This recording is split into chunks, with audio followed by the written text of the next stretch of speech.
Esta grabación corresponde al ejercicio 6 del práctico 5, que es sobre el tema análisis de algoritmos. Tiene tres partes. En la primera es el análisis de tiempo de ejecución de un algoritmo dado. La segunda es mostrar que ese algoritmo es correcto. En la tercera vamos a modificar el algoritmo para encontrar una versión más eficiente. Luego haremos unos experimentos para comprobar lo que habremos visto antes. En realidad vamos a empezar por ahí. Vamos a empezar mostrando esos resultados que después vamos a explicar. Aquí tengo un programa que tiene dos funciones. El primero sirve para verificar la función. Recibe como parámetro una función. Esto no lo vamos a ver en el curso, pero se puede hacer. Bueno, después hace unos cuantos casos de prueba que después explicaremos. Lo que nos importa más es la segunda función, que también recibe como parámetro dos funciones y las va a comparar. Crea un arreglo, lo desordena y después ejecuta, y con la función clock mide el tiempo de ejecución. Y esto lo hace para varios tamaños. Vamos a ver el resultado de esto. Acá lo tenemos pronto. Hay dos comparaciones. En la primera se comparan la versión 1, que es la que está en la letra, y una versión 2, que es una modificación. Vemos que los tamaños se van duplicando: 4000, 8000, 16, 32.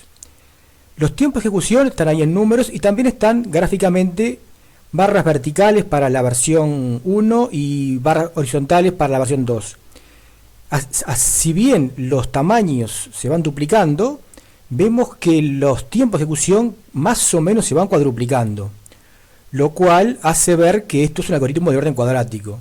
Y si miramos la función 2, la versión 2, la que tiene recetas horizontales, vemos que es efectivamente más eficiente, pero también se va cuadruplicando. La proporción entre ambas podríamos decir que es constante. Eso es lo que quiere decir que los algoritmos sean del mismo orden de crecimiento.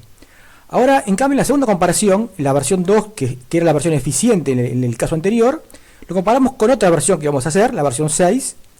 Ahora la versión 2 es la que se indica con líneas verticales y la versión 2 se indicaría con líneas horizontales. Y digo se indicaría en condicional porque no aparece, porque es tanto más eficiente que ni siquiera llega a marcar una sola marca.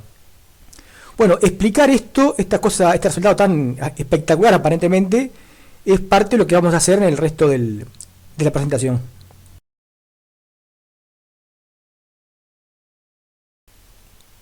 El algoritmo a estudiar tiene como objetivo determinar si en un arreglo dado hay o no una permutación de determinados elementos.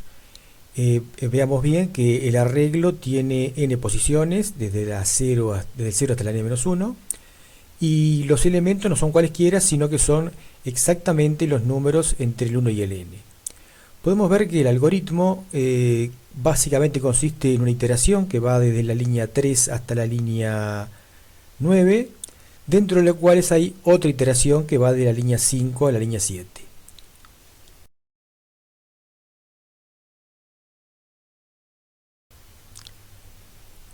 Aquí vemos otra vez el algoritmo formateado de una manera levemente diferente. Al tiempo de ejecución le vamos a llamar t sub n, donde n es el tamaño del arreglo y del dominio. Vemos resaltados operaciones que se ejecutan una sola vez por fuera del ciclo. El tiempo de ejecución de todas ellas podemos suponerlos acotado por c sub 1.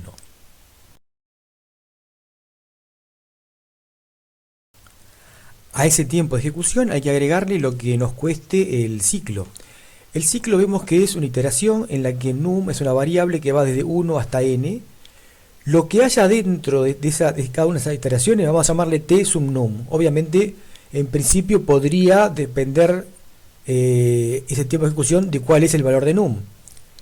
¿Qué es lo que tenemos ahí adentro? Lo que tenemos es algunas operaciones, son tres también, que se ejecutan una sola vez por cada iteración. Entonces, de la misma forma que antes, podemos suponer que todas ellas están acotadas por una cierta constante, no tiene por qué ser la misma, c sub 2, y a eso habrá que sumarle lo que cueste el ciclo interno. El ciclo interno consiste ahora en una iteración de la variable pos, que va desde 0 hasta n-1, y lo que haya dentro de ello vamos a llamarle t sub num pos. Va a depender en principio de esos dos parámetros. Bueno, ¿y qué es lo que hay ahí adentro? Lo que hay adentro es simplemente una asignación, una comparación, un OR, así que todo eso son operaciones que podemos suponer que son acotadas por una cierta constante C sub 3. Entonces acá tenemos la expresión de el tiempo de ejecución de este algoritmo.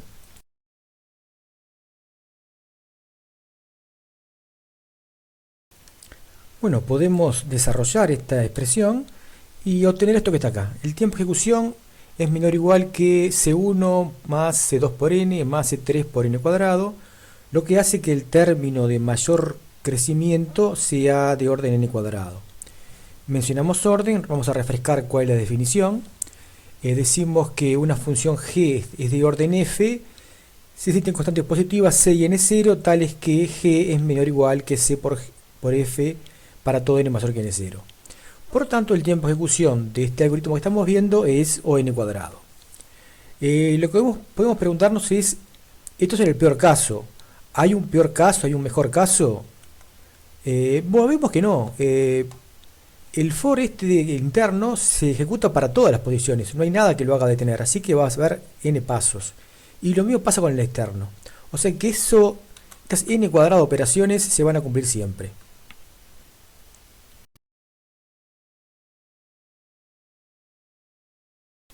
Ahora pasamos a la segunda parte, que consiste en determinar si el algoritmo hace lo que se pide. Recordemos que lo que queremos es ver si es una permutación. ¿Es una permutación? Sí, solo si cada uno de los números pertenece al arreglo. Eso es lo que hace el ciclo externo. Verifica que cada uno de ellos pertenezca al arreglo. Y lo que hace el ciclo externo es la forma de determinar eso. Y para eso lo que hay que ver es si el número pertenece al arreglo, entonces hay una posición en la cual ese número sea igual al valor que está almacenado en el arreglo en esa posición. Entonces básicamente estamos convencidos de que este algoritmo hace lo correcto.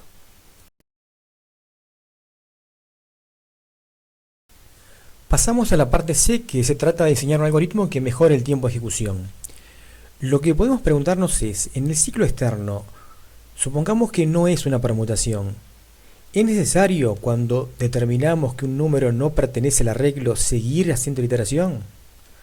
No, lo que podemos hacer es cortarla, que es lo que acá se hace en el ciclo que empieza en la línea 4.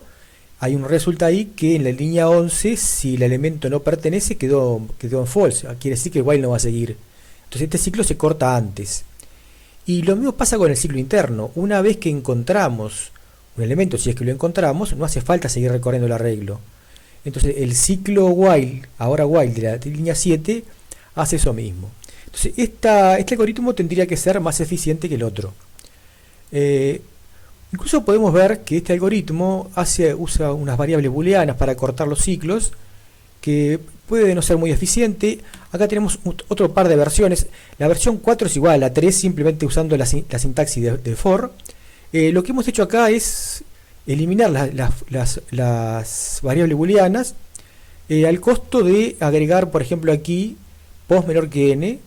Quitamos una asignación, acá en result igual, result and, pertenece una asignación y un and, y agregamos una comparación. Es posible que esta versión sea más eficiente, pero también es posible que no, va a depender de la máquina. Bueno, entonces tenemos una versión que supuestamente es más eficiente que la original.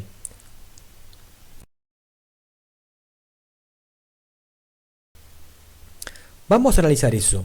Habíamos visto que en el algoritmo inicial había que hacer n recorridas del ciclo externo y n recorridas del ciclo interno. O sea, había n cuadrado operaciones siempre. ¿Qué pasa ahora? ¿Qué pasa con el ciclo externo? ¿Va a haber una mínima y una máxima? ¿Eso va a depender de si es o no una permutación? Si es una permutación, el ciclo externo tiene que recorrerse las n veces, porque cada una de ellas va a comprobar que el elemento está y por tanto seguimos hasta el final. En cambio, si no es una permutación, puede ser que en la primera recorrida ya encontremos que el elemento no está y termina. ¿Qué pasa al revés en el ciclo interno? El ciclo interno, si es una permutación, puede ser que en la primera posición encontremos el elemento y lo cortemos ahí. En cambio, si lo que vamos a determinar que en esa pasada no es una permutación, vamos a tener que recorrer todas las posiciones del arreglo para encontrar eso. Entonces, ¿Hay n cuadrado operaciones como había en el ciclo anterior, en el algoritmo anterior? Bueno, vamos a afinarlo más esto.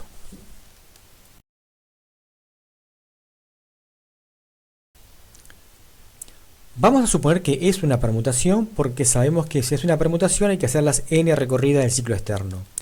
Pero en cada una de las pasadas del ciclo interno, ¿va a haber que comparar los n elementos del arreglo? No, solamente en uno, el que esté último. Hay otro que va a estar primero y en la primera comparación ya terminé la iteración. Por cada número hay exactamente una posición. Entonces hay uno, no sé cuál, que está primero. Ese me cuesta 1. Hay otro, no sé cuál, que está segundo. Ese me cuesta 2. Hay uno que está último, me cuesta n. Entonces, la expresión que teníamos antes, vamos a tener que modificarla. La sumatoria interna no va desde 0 hasta n menos 1, sino que va desde 0 hasta el número correspondiente. Esto lo desarrollamos y sabemos que terminamos con esta expresión. Esta expresión tenemos que saberla, ¿no? N por n menos 1 sobre 2. Las constantes que se usan son en principio diferentes a las del algoritmo anterior. No tiene por qué ser muy diferentes, pero no tiene por qué ser iguales. Entonces, en principio, este algoritmo sería más o menos la mitad del otro, porque aparece un n por n más 1 sobre 2 cuando antes aparecía n cuadrado. Ahora, de todas formas, este algoritmo sigue siendo de tiempo de orden n cuadrado.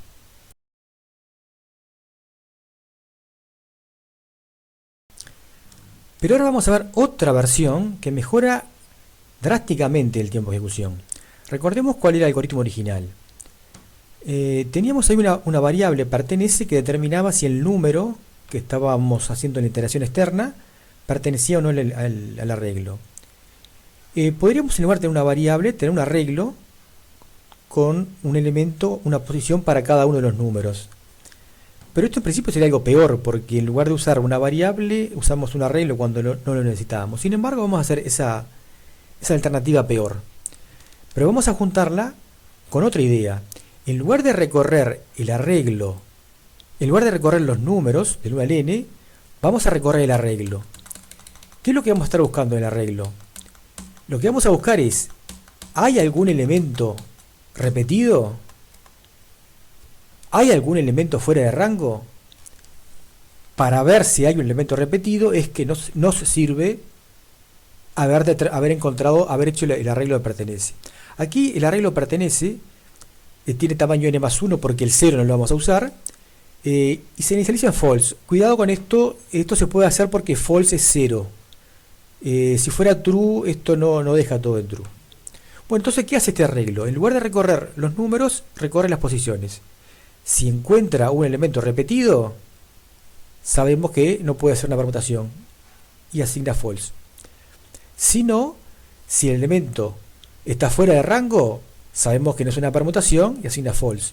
Si no, es un elemento nuevo, un número nuevo que fue encontrado. Y de esta forma lo modificamos, el arreglo pertenece. Bueno, acá hay una versión que es exactamente igual a la anterior, simplemente usando la sintaxis de for. Y sin entrar en más detalles, vemos que este algoritmo es ON. Hay un ciclo, while, todo lo que está dentro son operaciones de tiempo constante, así que terminamos con que esta versión cambia drásticamente el tiempo de ejecución, es ON.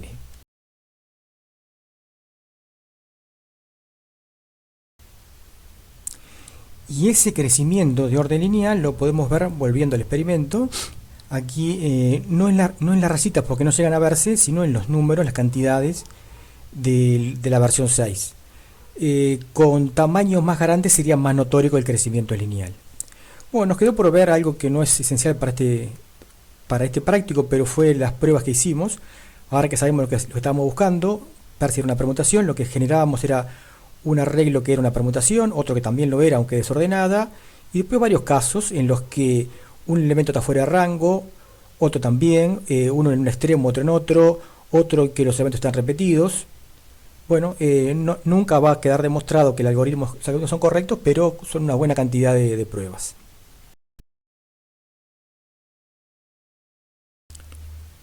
Estamos terminando, hemos visto una forma de hacer análisis de complejidad de un algoritmo, también sin llegar a hacer una demostración formal, un análisis de la corrección de un algoritmo, y luego vimos dos mejoras. Una que, aunque realmente es una mejora, no cambia el orden. Y luego vimos otro algoritmo que, teniendo como costo el espacio adicional necesario para mantener un arreglo, provoca una mejora drástica en los tiempos de ejecución. Vimos en la práctica la diferencia y gráficamente, entre un algoritmo de orden cuadrático y uno de orden lineal. Y además en este caso ni siquiera fue necesario un argumento muy sofisticado, simplemente modificar el encare. En lugar de mirar el algoritmo desde los números, lo miramos desde el arreglo. Bueno, entonces terminamos acá. Para cualquier cosa sigue estando disponible el foro de consultas.